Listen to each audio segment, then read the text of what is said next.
Well, sure, I've gone and done it. Yes, sir, Nancy nagged at me till I bought an automobile.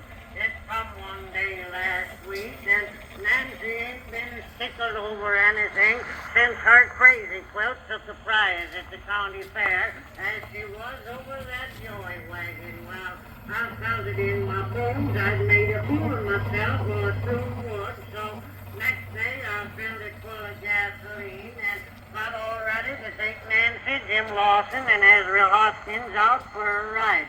I got out the book of rules, and the more I read it, the less I knew about the innards of that machine.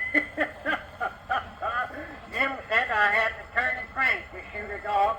I turned that crank until my eyes stuck out, but it wouldn't budge. Nancy said the bobbin was wound too tight, or else the shuttle was threaded wrong. By that time, all Funkin' Center was there and giving advice.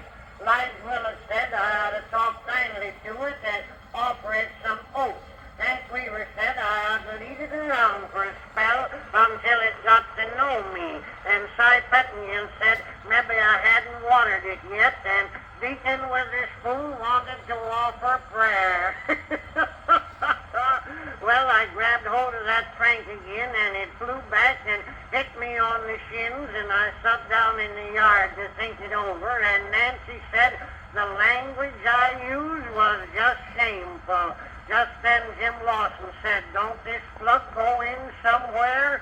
We found where it went, and I turned the crank, and that machine began to rear and snort. It run over Hank Weaver's dog, tore a hole through Willet's picket fence, knocked over Cy Pettingill's beehives, and kept right on a-going. Well, I worked every lever that machine had, and every one made it go faster.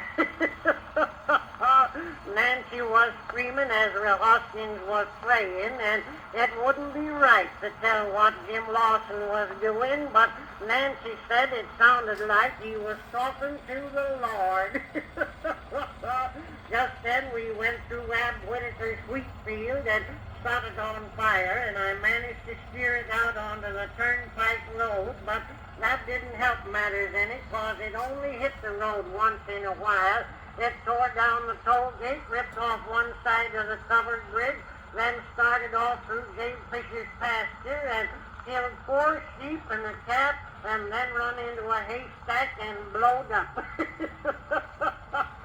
All I've got to show for that joyride is a broken leg, some rubber tires, 6 lawsuits, and a mortgage on the farm.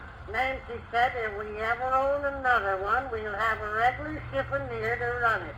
I ain't saying much, but I've got a lingering suspicion that all my joyriding will be done in an old buckboard wagon.